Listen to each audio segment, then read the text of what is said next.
When you're a divorced father working 60 hours a week in the music industry, sometimes you got to go to great length to spend time with your kid. A few years ago, I was living in Las Vegas for work, and the company decided to send me home to Austin for South by Southwest. They paid for my Airbnb, which cost $835 a night, right?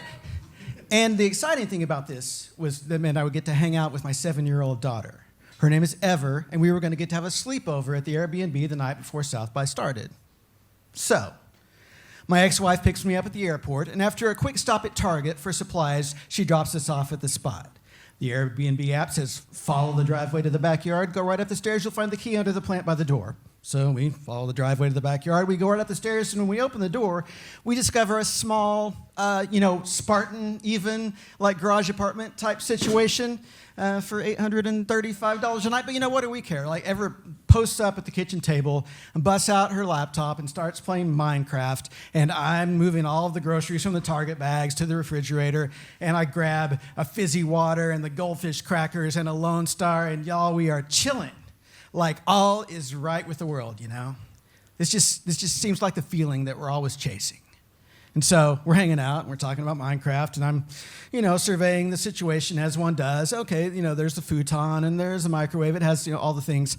And it is at this point that I notice here on the kitchen table next to me, like next to the, the salt and pepper shakers and the Splenda packets, I see a black leather case, sort of oblong. It's kind of shaped, like a hot dog, with a zipper around the side. And I think, that's unusual. And so I got to slide it over just to this side of the laptop screen so it's blocking Ever's view. And I open it up, and what I find inside is a small round object about the size of a ping pong ball covered in saran wrap that sure looks a lot like heroin. My hypothesis about this is supported by the fact that also in the case is what sure looks like a chrome-plated hypodermic syringe and a bunch of individually wrapped, okay, those are needles, right. So, at this point, I have conflicting thoughts in my head. First, being maybe this is why this place cost $835 a night. Second, I think about the other times when I've encountered heroin and how none of them were like prime parenting situations. And third, I think perhaps this is not the correct Airbnb after all. But, if I was ever good at anything as a parent, it's that thing where, like, if you don't freak out, then they don't freak out.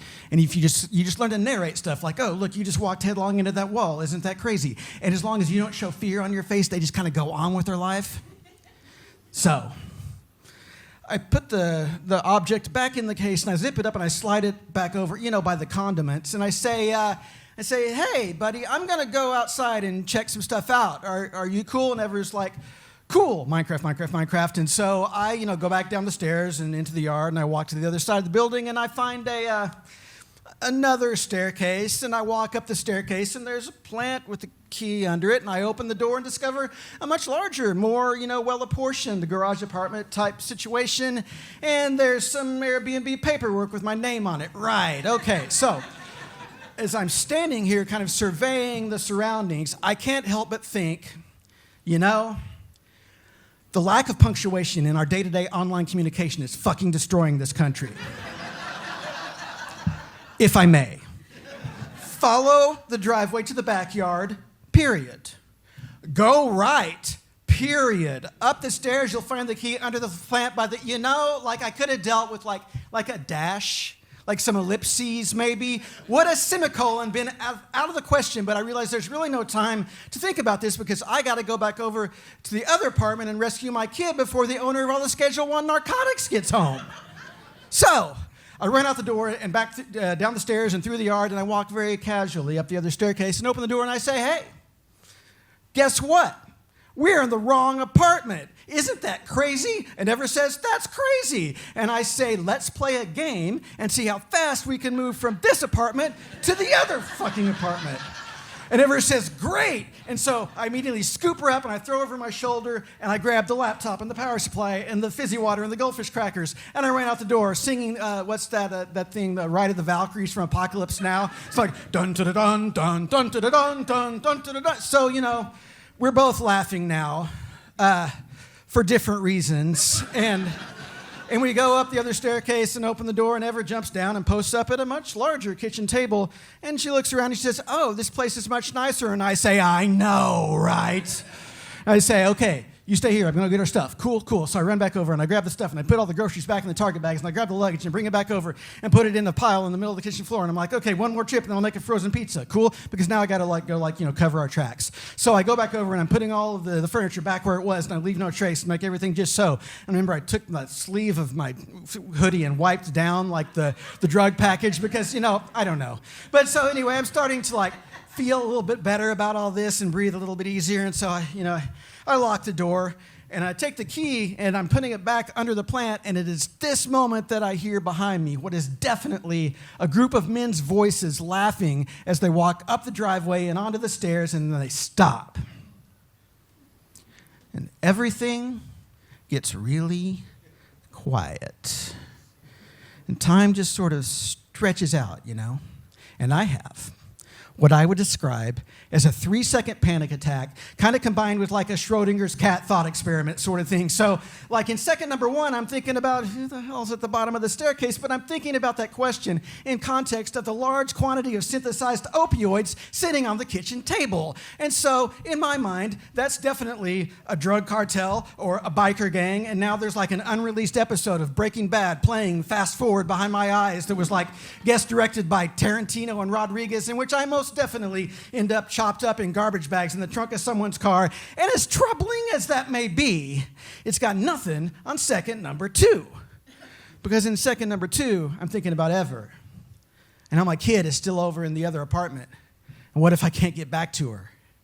And I think about how scared she would be and how sad. And my mind starts kind of spilling forward into images of her just sitting there alone with a pile of groceries melting into the kitchen floor. And y'all, I'm losing my shit.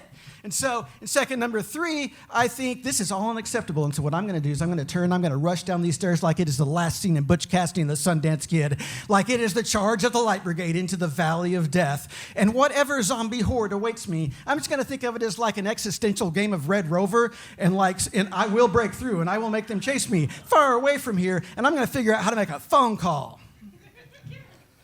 This is my plan.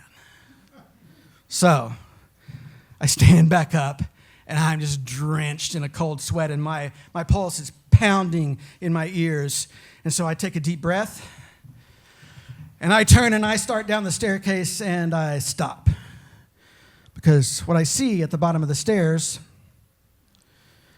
are 3 registrants of the South by Southwest Interactive Festival. These are 3 pasty white dudes in like cargo shorts and polo shirts with the matching logos, and they all have their badges on. 2 of them are carrying the tote bags, and the guy in the middle has a stack of Domino's pizzas. He's wearing Crocs. So as the dopamine bomb explodes in my brain, I'm like, okay. And I'm sort of reeling from this most recent revelation. I think I should greet these gentlemen. And so I look down, and I notice that they have, in unison, all taken like 5 steps backwards off the staircase, and are standing there looking up at me in what I would describe as abject terror. And I think, Right. They weren't expecting to find me lurking on the porch of their official Airbnb, heroin den. And I'm thinking, okay, cool, the black shoes, black jeans, black shirt, black hoodie, covered in sweat, eyes wide like an insane person, kind of backlit by the porch light as I loom down over them. So, I get it, And so I sort of just gesture at them in what I hope is like a non-threatening manner. Because I've realized I can't speak. And so I just start walking down the staircase towards them, And about halfway down the stairs, my mind starts to wander, and I start thinking, this is fascinating how sometimes the monsters that we fear in other people, we recognize in ourselves. And I'm thinking, this is some heavy shit, man. Somebody should be writing this down or writing a story or something. Oh my fucking God, get your head in the game. And so I get to the bottom of the stairs, and I have my shit together, and we're all just kind of looking at each other now. And so I smile at them, and I say, "Hey fellas, welcome to Austin. Have a great week at South by Southwest, and I turn left and walk around the corner, and I never see them again. And as I'm walking across the lawn, I'm thinking about what is going to be the greatest frozen pizza in the history of mankind. And I turn, and I walk up the magic staircase of punctuation. And I open the door, and I find Ever sitting at the kitchen table, and I say, have I got a story for you in about 11 years. Thanks, y'all.